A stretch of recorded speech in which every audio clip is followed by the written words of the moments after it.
Assalamualaikum warahmatullahi wabarakatuh. Alhamdulillahi rabbil alamin, wassalatu wassalamu ala ashrafil anbiya wa akramil mursalin, nabiyyina wa rasulina Muhammadin wa ala alihi wa sahbihi ajma'in, amma ba'du.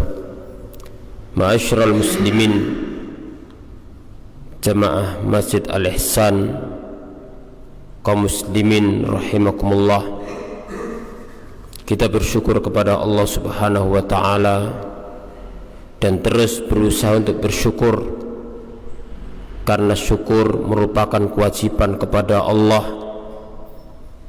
Zat yang memberikan nikmat kepada kita, dan syukur merupakan lambang dan pondasi untuk mendapatkan ketenangan hati dan kebahagiaan jiwa.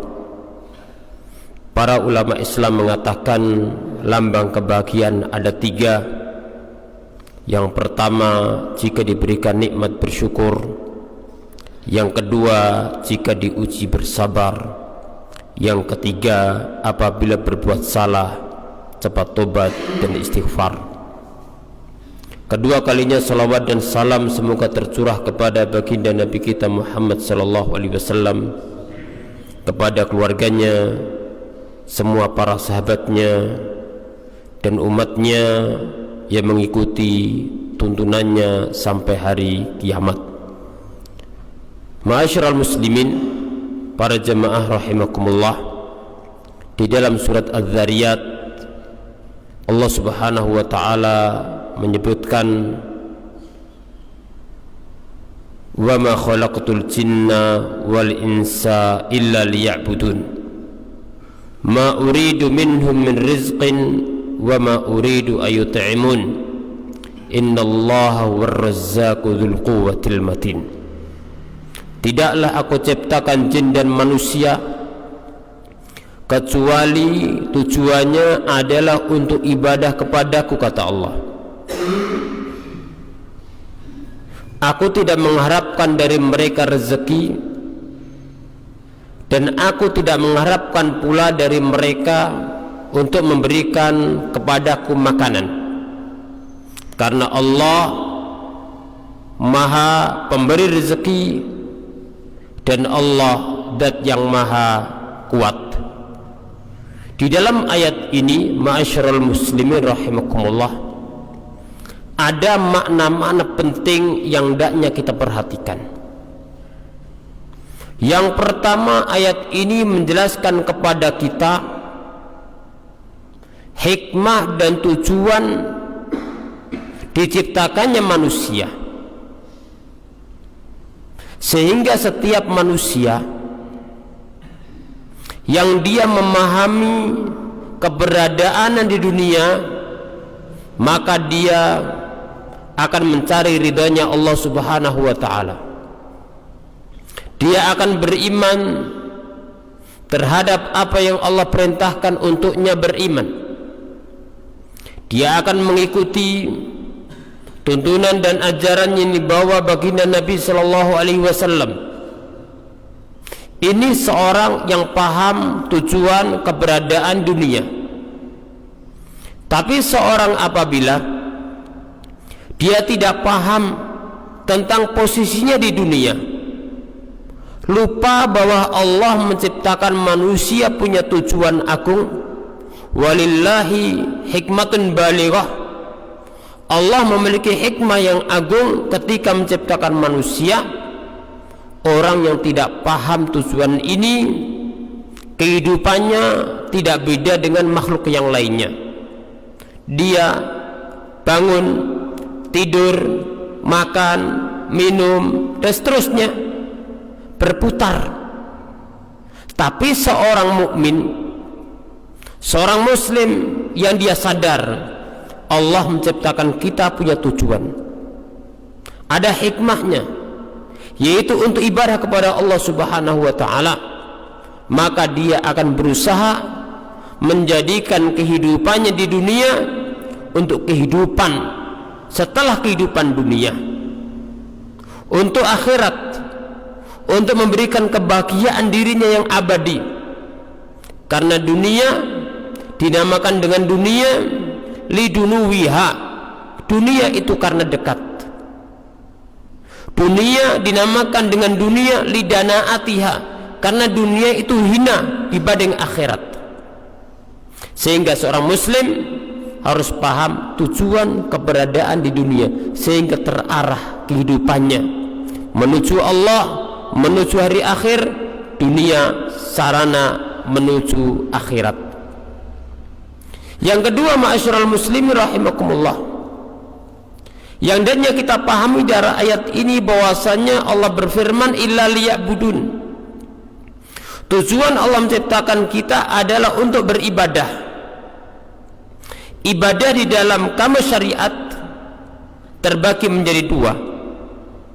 Yang pertama adalah ibadah dalam artian umum, mencakup segala kebaikan, ismun jami'un likulli ma yuhibbu Allah wa yardah minal aqwal wal af'al al-zahir wal batinah. Ibadah itu sebuah nama yang mencakup, berarti luas, mencakup segala yang Allah cintai dan Allah ridhoi, baik berupa ucapan, baik berupa perbuatan yang tampak maupun tidak tampak, amalan hati atau amal jawarih, semua itu masuk ibadah kepada Allah Subhanahu wa ta'ala. Dari perkara paling tinggi yaitu kalimat tauhid la ilaha illallah Muhammad Rasulullah, disusul dengan rukun Islam yang lainnya, disusul dengan kewajiban yang lainnya, dengan amalan-amalan sunnah, baik kaitannya dengan hak Allah maupun kaitannya hak para hamba Allah. Semua itu masuk dalam makna ibadah secara umum. Dan seorang muslim hendaknya memahami bahwa ibadah yang ditujukan karena Allah ini akan menjadi amalan makbulan, amal yang Allah terima. Bahkan perkara duniawi yang mubah, ketika dia niatkan karena Allah untuk membantu ibadahnya, maka ini juga akan memberikan pahala di sisi Allah Subhanahu wa ta'ala. Adapun makna ibadah yang kedua adalah ibadah memiliki makna khusus. Al-ibadah hiya tauhid. Arti daripada ibadah adalah tauhid. Sahabat yang mulia Abdullah bin Abbas mengatakan, kullu ibadatin fil Quran maknaha tauhid. Setiap ibadah di dalam Al-Quran artinya adalah tauhid. Sehingga firman Allah illa liya'budun, tidak Allah ciptakan jin dan manusia kecuali untuk ibadah kepadaku, kata Allah, berarti liwahidun, agar manusia dan jin mengesahkan Allah. Sehingga tidak ada ibadah tanpa tauhid, tidak ada ibadah tanpa pemurnian, tidak ada ibadah tanpa kita meninggalkan ibadah kepada selainnya. Sehingga Allah berfirman, wa'budullaha wa la tusyriku bihi syai'a. Sembahlah Allah, ibadahlah kepada Allah, dan jangan sekutukan Allah dengan suatu apapun. Ketika seorang memahami ayat ini, maka dia akan berusaha menjalankan ibadah dan menjauhi pembatalnya, yaitu perbuatan syirik, menyekutukan Allah Subhanahu wa ta'ala. La in asyrakta la yahbatanna amaluka wa la takunanna minal khasirin.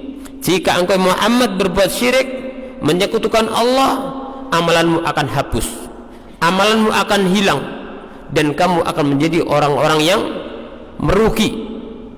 Allah Subhanahu wa ta'ala mengingatkan Rasulnya Muhammad bin Abdullah sallallahu alaihi wasallam, padahal Nabi kita Muhammad sallallahu alaihi wasallam tidak akan berbuat syirik, tapi Allah ingatkan, seandainya engkau berbuat syirik, amalanmu akan hapus dan kamu akan menjadi orang yang merugi. Maka ini perintah kepada kita umatnya, ibadah murni kepada Allah dan hati-hati daripada perbuatan menyekutukan Allah. Wala tusyriku bihi syai'a. Ini dalam bahasa Arab namanya lam nahiyah. Kemudian ada nakir syai'an, artinya Allah tidak boleh disekutukan dengan apapun. Allah tidak boleh disekutukan dengan para malaikat. Seorang muslim ketika menyembah Allah tapi dia nyembah malaikat, dengan dia nyembah malaikat amalan dia akan hapus. Allah tidak boleh disekutukan dengan para rasul. Seorang muslim menyembah Allah tapi dia nyembah para rasul, para nabi, dengan sebab dia nyembah para nabi, amalan dia akan hapus. Seorang muslim harus menyembah Allah dan tidak boleh nyembah selainnya. Semulia apapun makhluk, ketika dia sembah, dia doa kepadanya, dengan dia nyembah Allah, doa kepada selain Allah, ini menyebabkan amal dia jadi terhapus. Sehingga seorang muslim sebagaimana ketika berwudu menjaga wudunya dari pembatal wudu, ketika dia sholat menjaga sholatnya dari pembatal sholat, begitu pula dalam beragama ini, dalam berislam, maka hendaknya kita berusaha menjaga Islam kita dari hal yang dapat merusak keislaman kita dan dari hal yang dapat merusak amal-amal kita. Ma'asyiral muslimin rahimakumullah, yang ketiga di antara faedah agung ini adalah bahwa kita ketika beramal manfaatnya kembali kepada kita. Ketika kita berbuat, maslahatnya kembali kepada kita sendiri, tidak kembali kepada manusia, apalagi kepada Allah. Tapi untuk kita, tujuan utama ketika kita beramal adalah kita niatkan karena Allah, dan itu manfaatnya untuk kita, bukan untuk Allah subhanahu wa ta'ala. Allah tidak butuh amal-amal kita, tapi kita yang butuh amal kita. Sehingga Allah berfirman, ma uridu minhum min rizqin wa ma uridu ayut'imun. Aku tidak mengharapkan dari mereka, kata Allah, rezeki, tidak pula mengharapkan dari mereka makanan, karena Allah maha kaya, tidak butuh para hambanya. Tapi Allah perintahkan dan Allah larang para hamba dari perbuatan yang tidak baik, murni maslahatnya adalah untuk para hamba sendiri.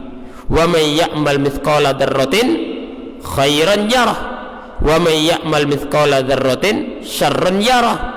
Barang siapa berbuat baik walaupun sekecil biji zarrah, dia akan mendapatkan balasannya.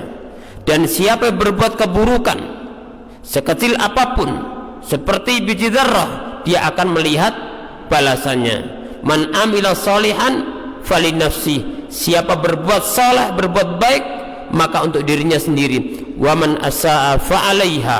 Siapa berbuat buruk, berbuat maksiat, untuk dirinya sendiri. Wa ma rabbuka bidzallamil lil abid. Dan Tuhanmu sekali-kali tidak akan menzalimi para hambanya. Dan dalam hadis Al-Qudsi, Allah subhanahu wa ta'ala berfirman, Nabi sallallahu alaihi wasallam bersabda, Allah berfirman, "Lau anna awwalakum wa akhirakum wa insakum wa jinnakum ala atqa qalbi rajulin wahidin minkum ma zada min mulki syai'a." Kalau seandainya manusia dan jinnya dari awal sampai akhir semua bertakwa seperti takwanya orang paling bertakwa, itu tidak akan menambahkan kekuasaanku sedikit pun, kata Allah. Walau anna awwalakum wa akhirakum wa insakum wa jinnakum ala afjari qalbi rajulin wahidin minkum ma naqasa min mulki syai'a. Kalau seandainya manusia, jinnya dari awal sampai akhir, manusia dari generasi paling awal sampai generasi paling akhir, semua rusak seperti rusaknya hatinya orang paling rusak, itu tidak akan mengurangi kekuasaan Allah sedikit pun. Sehingga ketika kita beramal, ingat amalan itu untuk diri kita sendiri, dan sisa Ramadan akhir ini bagian daripada kesempatan memperbanyak dan memperbaiki amal. Semoga Allah subhanahu wa ta'ala menutup Ramadan kita dengan kebaikan dan memberikan pengaruh dalam kehidupan kita dunia menuju Allah subhanahu wa ta'ala dan surganya. Aku qouli hadza wa akhiru da'wana alhamdulillahi rabbil alamin. Assalamualaikum warahmatullahi wabarakatuh.